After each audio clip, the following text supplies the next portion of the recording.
जय हिंद दोस्तों, जय हिंद बच्चों।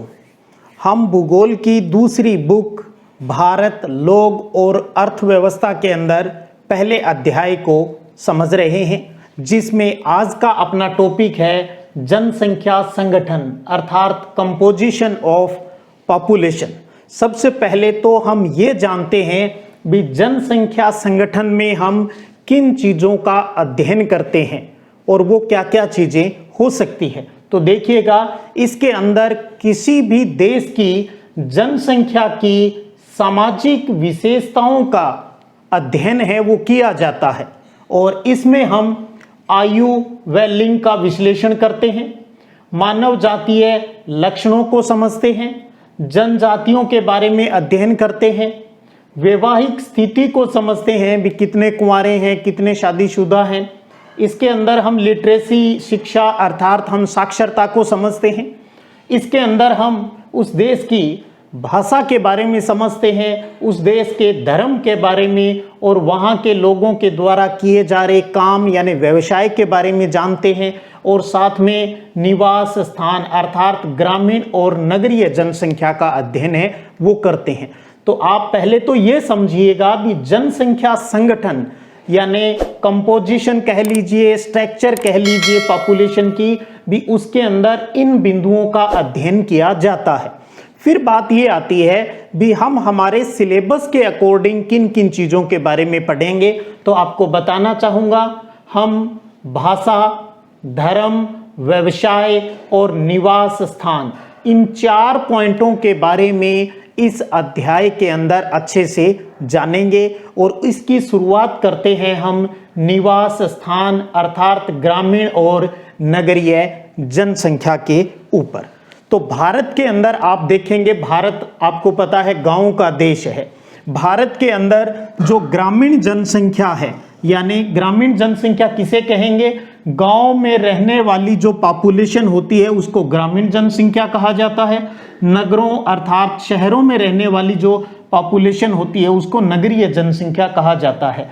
2011 की जनगणना के अनुसार भारत में ग्रामीण जनसंख्या का जो प्रतिशत है वो है 68.8%, 68.8%, और नगरीय जनसंख्या का जो परसेंटेज है वो लगभग 31.2% या कह दें 31.16% के आसपास है, वो नगरीय जनसंख्या है। ग्रामीण जनसंख्या में मैं आपको बताना चाहूँगा 2011 के अनुसार भारत के अंदर 2011 के अनुसार 6,40,867 गांव हैं और लगभग 93% गांव हैं वो डेवलप है इंडिया के अंदर। और ग्रामीण जनसंख्या में भी बात करें भी किन राज्यों में ज़्यादा मिलेगी गांव में पॉपुलेशन, तो मोस्टली बिहार और जो सिक्किम स्टेट है हमारे, वहाँ पर ग्रामीण जनसंख्या अर्थात गांव में लोग हैं वो ज़्यादा निवास करते हैं। केंद्र शासित प्रदेशों की अगर बात करें तो दादर नागर हवेली को छोड़कर बाकी जो केंद्र शासित प्रदेश है वहाँ पर आपको ग्रामीण जनसंख्या का जो रेशो है, अनुपात है, जो प्रतिशत है वो बहुत ही कम मिलता है। धीरे धीरे क्या हो रहा है, जैसे जैसे डेवलपमेंट होता जा रहा है, लोग गांवों से शहरों की ओर प्रवास कर रहे हैं, माइग्रेट होते जा रहे हैं। अब अपने आप में ये एक बहुत अच्छा प्रश्न भी बन जाता है भी भारत में नगरीय जनसंख्या वृद्धि के कारण क्या है, अर्थात लोग गांव से शहरों की तरफ किन वजह से आकर्षित हो रहे हैं, वो क्या कारण हो सकते हैं, वो क्या रीजन हो सकते हैं, उनको भी आप अच्छे से समझिएगा। इसमें सबसे पहला आता है कि ग्रामीण क्षेत्रों में रोजगार की कमी। गांव के अंदर रोजगार की बहुत कमी है। आजकल आपको पता है कुटीर उद्योग तक है वो भी फ्लॉप हो चुके हैं गांव में, तो लोग रोजगार की तलाश में शहरों को प्राथमिकता देते हैं। दूसरा आता है कि नगरों में अधिक सुविधाएं हैं, नगरों के अंदर सुविधाएं अधिक है तो लोग हैं वो नगरों की तरफ है वो आकर्षित हो रहे हैं। नगरों के अंदर शिक्षा की अच्छी व्यवस्था है, हायर एजुकेशन है, उसके लिए तो आपको शहरों में ही जाना पड़ेगा। गांव में अभी तक उच्च शिक्षा की जो सुलभता है वो नहीं है, तो उच्च शिक्षा की अच्छी व्यवस्था होना नगरों के अंदर वो भी ग्रामीण लोगों को शहरों की तरफ अट्रैक्ट करती है। और शहरों के अंदर परिवहन और संचार के साधन है उनका अच्छा विकास है। आपकी जो कनेक्टिविटी मिलेगी, जो ट्रांसपोर्ट की सुविधा है वो शहरों में ज़्यादा मिलेगी, जो इंटरनेट की जो सुविधा है, कम्युनिकेशन के जितने भी जो साधन हैं वो आपको गाँवों की तुलना में शहरों में ज़्यादा मिलेंगे। तो इस वजह से भी लोग जाना चाहते हैं। और उसके साथ साथ नगरों का उद्योगीकरण हो रहा है, उद्योगों की बहुत ज़्यादा जो डेवलपमेंट है वो शहरों में ही हो रहा है, तो इसलिए लोग वो रोजगार के कारण हैं नगरों की तरफ आकर्षित होते हैं। और सबसे बड़ी बात, गांव के अंदर क्योंकि ज़्यादातर लोग खेती करते हैं, कृषि करते हैं, तो वहाँ कृषि, अब जो खेती है वो अलाभकारी सौदा हो गया है। भी खेती से बहुत ज़्यादा लाभ है वो किसानों को, ग्रामीण लोगों को नहीं मिल पा रहा है, तो इसलिए लोग गाँव से नगरों की तरफ है वो अट्रैक्ट हो रहे हैं। आगे जाकर हम ये भी पढ़ेंगे भी गाँव से लोगों का प्रवास नगरों की तरफ नहीं हो, इसके लिए भारत सरकार है वो कौन कौन सी योजनाएं हैं वो संचालित कर रही है। इकोनॉमिक वाले जो चैप्टर के अंदर हम उस चीज़ को भी अच्छे से जानेंगे। तो अभी आप ये समझिएगा भी निवास स्थान की बात करते हैं भारत के अंदर, ग्रामीण और नगरीय जो स्थान है जहाँ रहने के लिए, तो गाँव में 68.8% और नगरों के अंदर 31.2% लोग रह रहे हैं। धीरे धीरे क्या हो रहा है, ग्रामीण लोग है वो नगरों की तरफ जाने को आकर्षित हो रहे हैं, तो इसलिए नगरीय शहरी जो जनसंख्या है वो बढ़ रही है, वहाँ पर पॉपुलेशन का दबाव धीरे धीरे बढ़ता जा रहा है। तो अपने आप में एक प्रश्न बन जाता है भी भारत में नगरीय जनसंख्या के वृद्धि के कारण क्या है, तो उन कारणों को हमने अच्छे से समझा है। तो बहुत इंपॉर्टेंट प्रश्न भी ये बोर्ड परीक्षा की दृष्टि से यहाँ से निकलता है। तो ये तो हुई भारत के अंदर ग्रामीण नगरीय अर्थात निवास के स्थान के आधार पर वहाँ की व्यवस्था किस प्रकार की है, 2011 के अनुसार हमने उसको समझा। अब हम टॉपिक को आगे बढ़ाते हैं और अब बात कर लेते हैं दूसरा पॉइंट जो हमारा है लैंग्वेज को लेकर, यानी भाषा को लेकर। भाषाई संगठन इंडिया का कैसा है, तो आपको मैं बताना चाहूँगा भारत है वो भाषा की दृष्टि से यहाँ पर बहुत ज़्यादा विविधता है वो आपको देखने को मिलेगी। अर्थात भारत में अनेक प्रकार के भाषाई जो ग्रुप है वो मिलते हैं। और अगर इसके सर्वे की बात करूं तो भारत में भाषा के आधार पर जो सर्वे हुआ था वो 1903 से 1928 के मध्य हुआ था, और ये सर्वे करने वाले व्यक्ति का नाम है ग्रियर्सन। तो ग्रियर्सन ने भारत में पहली बार भाषाई सर्वेक्षण किया था जो 1903 से 1928 तक किया। तो उन्होंने अपने सर्वे में हमें ये जानकारी दी भी भारत में 179 प्रकार की भाषाएं बोली जाती है और 544 प्रकार की बोलियां हैं वो बोली जाती है। तो आप देखेंगे भारत भाषाई दृष्टि से भी विविधता लिए हुए है। हमेशा हम सुनते हैं भारत सामाजिक और सांस्कृतिक दृष्टि से दुनिया में सर्वाधिक विविधता है वो लिए हुए हैं। तो अगर एक एक बिंदु पर भी हम बात करें तो भाषा की दृष्टि से भी यहाँ पर विविधता है। ग्रियर्सन के क्लासिफिकेशन के अनुसार 179 भाषाएं और 544 प्रकार की बोलियां इंडिया में, भारत में बोली जाती हैं। अब हम भारतीय जो हमारा संविधान है उसके हिसाब से अगर देखें, कॉन्स्टिट्यूशन के हिसाब से समझें, तो हमारे संविधान में 22 भाषाओं को स्थान मिला हुआ है, यानी 22 भाषाओं को संवैधानिक दृष्टि से अधिसूचित किया गया है, अनुसूचित किया गया है। अर्थात 179 भाषाओं में से 22 भाषाओं को संवैधानिक रूप से जो दर्जा है वो मिला हुआ है। इन 22 भाषाओं में बात करें, सबसे अधिक बोले जाने वाली जो भाषा है वो है हिंदी। हिंदी लगभग भारत के अंदर 40.22% लोगों द्वारा बोली जाती है, और इन 22 में से सबसे कम बोले जाने वाली भाषा है वो है हमारी संस्कृत, बोडो और मणिपुरी जो भाषा है, जो 1% से भी बहुत कम जगह पर बोली जाती है। और आप सबको अच्छे से पता है भारत में जितनी भी प्रकार की भाषाएं बोलियां बोली जाती है उन सभी की जननी कौन सी है? संस्कृत। सभी भाषाओं का जो जन्म है, सभी भाषाओं की जो माँ है वो संस्कृत है, और आज उसकी हालत क्या है, वो भारत में सबसे कम बोली जाने वाली भाषा में शामिल है। तो संस्कृत, बोडो और मणिपुरी है वो बहुत ही कम यूज होने वाली भाषा है। तो ये तो एक सामान्य बात हुई भी कितनी बोलियां हैं, कितनी भाषाएं हैं और संविधान में कितनी भाषाओं को जो अनुसूचित किया गया है उसकी जानकारी। अब हम हमारी लैंग्वेज का क्लासिफिकेशन कर लेते हैं, अर्थात भाषा का वर्गीकरण। तो भाषा के 4 बड़े परिवार बताए गए हैं, 4 भाषा परिवार है, जिनमें से एक है अपना ऑस्ट्रिक अर्थात निषाद, दूसरा है द्रविड़, तीसरा है चीनी तिब्बती अर्थात किरात कहते हैं जिसको, और चौथा है भारतीय यूरोपीय यानी इंडो यूरोपीय जिसको कहा जाता है, और ये आर्यों की भाषा है यानी आर्य द्वारा बोली जाती है। तो ऑस्ट्रिक, द्रविड़, चीनी तिब्बती और भारतीय यूरोपीय ये 4 प्रमुख भाषा परिवार है भारत के अंदर।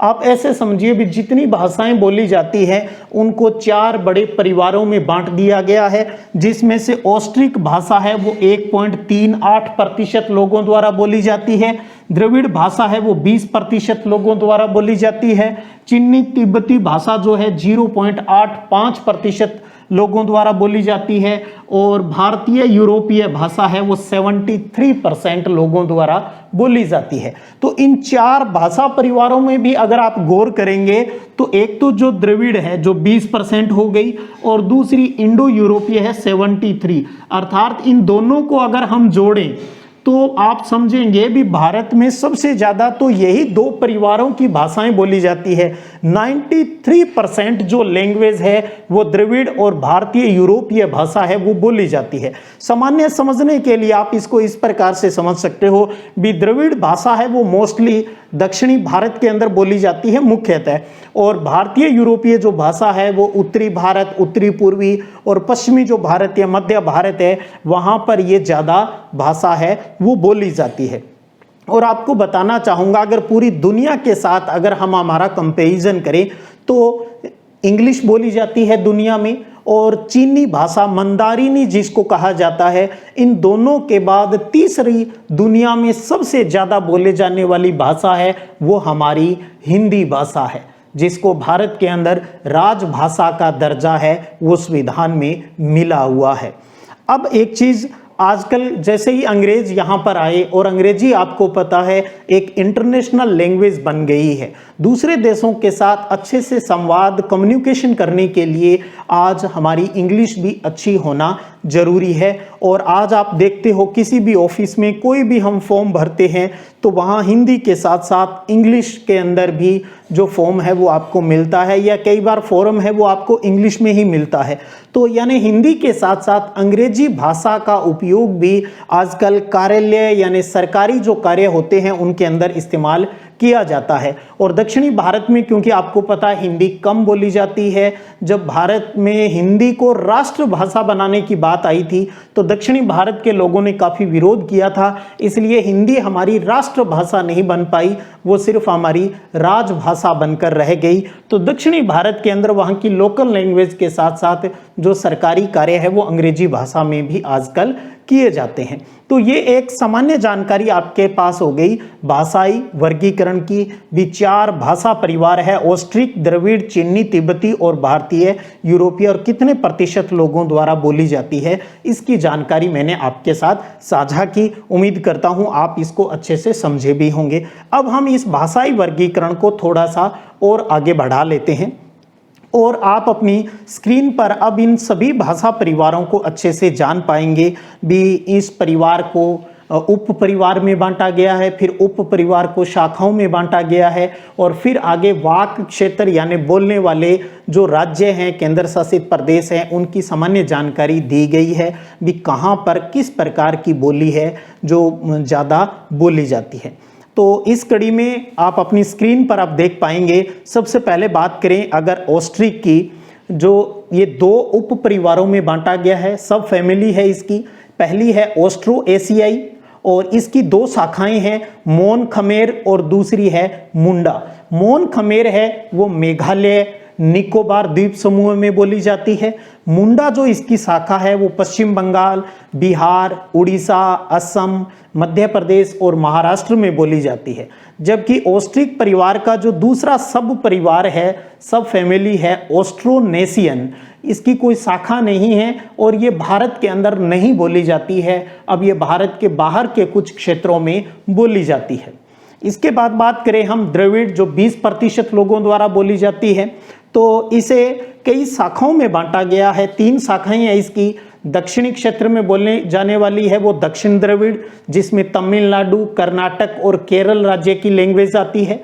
मध्य द्रविड़ की बात करें तो आंध्र प्रदेश, मध्य प्रदेश, उड़ीसा और महाराष्ट्र आता है।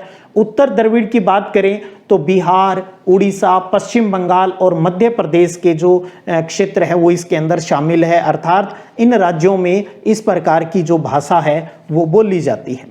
अब बात आती है तीसरे परिवार की, चीनी तिब्बती, 0.85%, यानी भारत के अंदर सबसे कम बोली जाने वाला भाषा परिवार है। इसके 2 सब फैमिली है, तिब्बती म्यांमारी और सियामी चीनी। पहले बात करें तिब्बती म्यांमारी की, तो इसे फिर आगे कई शाखाओं में बांटा है, जैसे तिब्बती हिमालयी, ये जम्मू कश्मीर, हिमाचल प्रदेश और सिक्किम, हिमालय के अंदर बसे हुए जो क्षेत्र के अंदर बसे हुए राज्यों में बोली जाती है।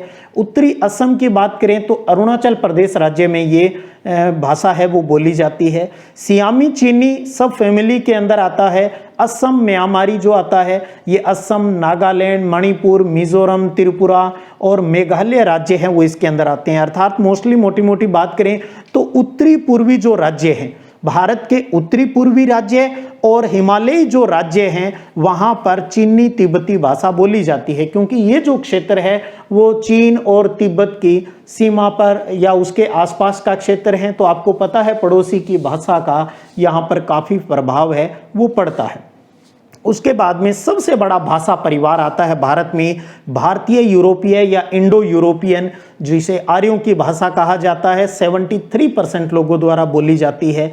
इसे सब फैमिली है, इसको इंडो आर्य कहते हैं।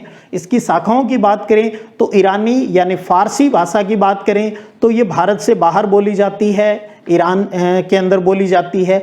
दूसरी आती है दर्दी, तो दर्दी है वो जम्मू कश्मीर के अंदर बोली जाती है। आपको पता है तिब्बती हिमालयी जो भाषा है बहुत कम लोग बोलते हैं वहाँ पर, वो भी जम्मू कश्मीर में है। और दर्दी जो भारतीय यूरोपीय जो भाषा है उसकी शाखा है वो मुख्यतः जम्मू कश्मीर में बोली जाती है। उसके बाद भारतीय आर्यों की बात करें तो आप इसमें देखेंगे मोस्टली जो अपना कर्क रेखा से ऊपर का जो इलाका है वहीं पर बोली जाती है, जैसे जम्मू कश्मीर, पंजाब, हिमाचल प्रदेश, उत्तर प्रदेश, राजस्थान, हरियाणा, मध्य प्रदेश, बिहार, उड़ीसा, पश्चिम बंगाल, असम, गुजरात, महाराष्ट्र और गोवा। तो इस प्रकार से आप ये समझ सकते हो भी किस प्रकार की भाषा परिवार की कौन सी शाखा किस क्षेत्र के अंदर बोली जाती है। ये जो हमने क्लासिफिकेशन किया है ये 1999 में एजाजुद्दीन अहमद द्वारा जो जारी किया गया था, जिन्होंने हमें ये जानकारी उपलब्ध करवाई थी, उनके अकॉर्डिंग हमने इसको समझने की कोशिश की है। आप थोड़ा बहुत अपने माइंड में इन चीज़ों को जरूर रखिएगा। धीरे धीरे अभ्यास करोगे तो आपको अच्छे से क्लियर हो जाएगा भी किस प्रकार की जो भाषा की जो शाखाएं हैं वो किन क्षेत्रों में ज़्यादा बोली जाती हैं। तो ये था आज का अपना सेशन, आज की अपनी वीडियो क्लास, जिसमें हमने जनसंख्या संगठन में किन चीज़ों का अध्ययन होता है उनको समझा, साथ में निवास स्थान के आधार पर ग्रामीण नगरीय जनसंख्या को समझा और साथ में ही भाषाई संगठन और इसके क्लासिफिकेशन को हमने अच्छे से समझा भी किस प्रकार से भाषा के परिवार हैं और किस क्षेत्रों में ये बोली जाती है। उम्मीद करता हूँ आज की इस क्लास से आप लाभान्वित हुए होंगे। नोट्स फॉर्म में आप इनको अच्छे से उतार सकते हैं। आप स्क्रीनशॉट लेना चाहें तो अब ले सकते हैं। अगले वीडियो क्लास में बचे हुए पार्ट को लेकर फिर हाजिर होऊंगा। तब तक जय हिंद, जय भारत।